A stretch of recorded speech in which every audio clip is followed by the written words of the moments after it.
When I and my wife were quite a bit younger, we decided that we would spend the bicentennial outdoors.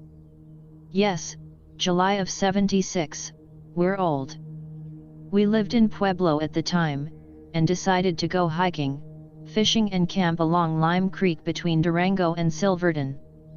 There wasn't anything other than brookies in the creek, but they were plentiful and fun to catch. We left our car by the side of the road along Old Lime Creek Road about 5 miles in from the highway and packed in upstream along the creek with our shepherd, Rebel. It only took us about an hour to get to where we wanted to camp, a nice meadow beside the creek just before a slot canyon that required you to swim to get any further upstream. Either that or take a several-mile detour. We camped uneventfully that night, the 3rd of July, enjoying the sounds of the rippling creek and nature all around us. It was such a nice night that we just slept out under the stars, didn't bother to pitch our little backpacking tent. A little cool, but we had the fire going and our lightweight 30-degree bags, so we were very comfortable. The next day we had breakfast, packed up and we all swam our way up the creek to the next wide spot with a bit of bank in the canyon, only about 150 yards or so. Now Rebel was never one to turn down a chance to get wet, but we had to do quite a bit of coaxing to get him to follow us up the creek. We fished and splashed upstream a bit, and before we knew it, it was lunchtime. We thought we'd fry up some of those brookies, but we were in this slot canyon that terminated in a fairly deep pool with about a 10-foot rocky waterfall at the end of it. We decided that I would scale the waterfall and pull the dog and the packs up, and then I'd help Maggie get up. It was fairly difficult, even with the help of an old cable left over from a mining operation that was hanging down the side wall of the canyon. It took a lot of effort, and though we finally made it, we looked back down that waterfall and wondered what the heck we were thinking. Rebel was none too happy about it either, and seemed to get more irritable by the minute. We found enough driftwood at the rocky top of the falls to get a fire started and get the fish fried up, but that was about it. You know the uneasy feeling that several others have mentioned? It was like a switch turned on and we all of a sudden became aware of our surroundings. It grew like a cancer and I actually watched the hair on the back of Rebel's neck stand up. Maggie felt it too, and we both noticed that it was getting dark fast down in this canyon. First thought in my head was a cat, and I actually felt a bit better about that because I figured the cat would leave us be, between the fire and the dog. I told Maggie what I thought and she seemed to feel a bit better too. I did not want to get caught in the dark in the canyon, for a bunch of reasons, flash floods etc. I spied what looked like a mine shaft about 200 feet above us, a heck of a steep climb, but it looked like our best bet. We pulled out our flashlights and by the time we reached it, it was pitch black. The dog was a mess by this point, whipping around in circles, whining, yelping and generally being a real pain in the ass. Maggie and I were drenched with sweat and immediately began to freeze. July in the mountains is a weird thing. I have seen blizzard conditions before, but this was like someone turned on the deep freeze. We were at what looked like the start of a mine. It only went back about 10 feet, but there was evidence of fires at the mouth, and they curiously looked fresh. I was too tired to think more about it. I knew we had to get out of our wet clothes, pitch the tent, and climb in our bags before we got serious hypothermia. That was no fun, let me tell you, having to do all of that by the light of our rapidly dying flashlight. And there was no firewood anywhere close. I cursed myself several times for letting things get this far out of control. We finally got the tent pitched right there in the back of this little cave, buck naked as we had no dry clothes left.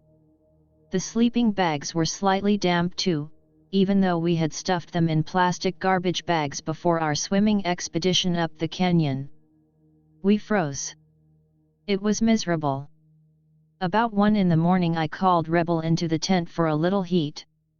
The dog seemed to have calmed down greatly, and with the added heat we drifted off. Sometime during the night I heard something that just about woke me. I was still in a haze, so I fell asleep again immediately. I woke up one other time, because I thought I heard Rebel yip a little bit, but again I was in and out. I put my hand out to pet his head and he licked my hand. I fell asleep again. Maggie later said she fell asleep the same time as I did but never woke up at all during the night. I woke to the most horrible noise I have ever heard come out of a 100-pound woman. Just the most god-awful shrieks that I have ever heard. I never want to hear that again.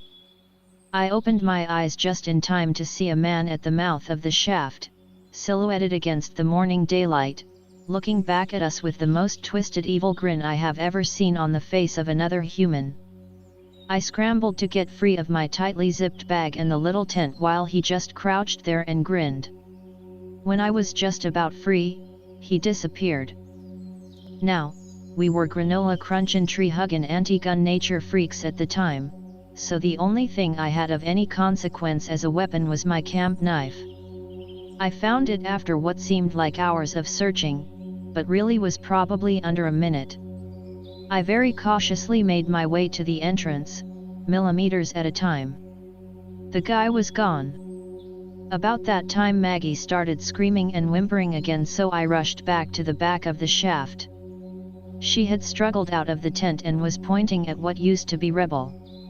His head was nearly severed, and the tent and the bags were ruined with the blood all over everything. She had blood all over her, so the first thing I did was make sure she was not injured.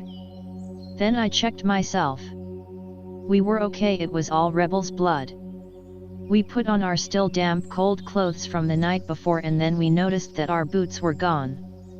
We were in trouble. I had some paracord, so we tied some shirts and towels around our feet and climbed back down towards the creek. We left everything in the mine, except for the knife and some stuff that we shoved in our pockets. It took us 8 hours to get back down to the car, and we were like hamburger. Hands, feet, arms, and legs scraped raw, bruised and bleeding. We jumped in, the car started right up thankfully, and we left a dust cloud that blanketed the valley as we sped down the rough trail toward Durango. We limped into the sheriff's office and we looked like hell. We got our story out, my wife through tears and me talking way too fast. But finally got it all out. The deputy said that they would go out first thing in the morning and asked us to stay in town. We had no money for a hotel, so he let us stay in a cell after we showered and changed into prison jumpsuits. We were there at the jail waiting when the expedition returned with the convoy of 3 trucks. I noticed that all the officers, who were quite wet and filthy, gave us dirty looks as they passed us, and the deputy that we had talked to the day before herded us back to his office. Then came the interrogation. Turns out that some animal had spread the dog's remains all down the slide to the creek, and he said that there was nothing else there. No tent, no backpacks, nothing. He asked us if we had any drugs. I did not want to admit to him that we had some herb, so I denied it. It was clear that we were fighting a losing battle. They had come to the conclusion that we were wandering out in the woods high on LSD while a mountain lion had gotten our dog. The bastard even made us change back into our filthy clothes and give back the jumpsuits right then. He told us that he had better never see us again. We left. Maggie was sobbing. I never have been back to Durango. The thing that I still have nightmares about years later, and I have never mentioned this to Maggie, is the second time I woke up when I heard Rebel yelp, was that when his throat was cut, and if it was it the dog who licked my hand before I fell back asleep? I still go out in the wilderness, never overnight, out well before dark, only with other people, and always with a big gun. I respect animals, but I fear people.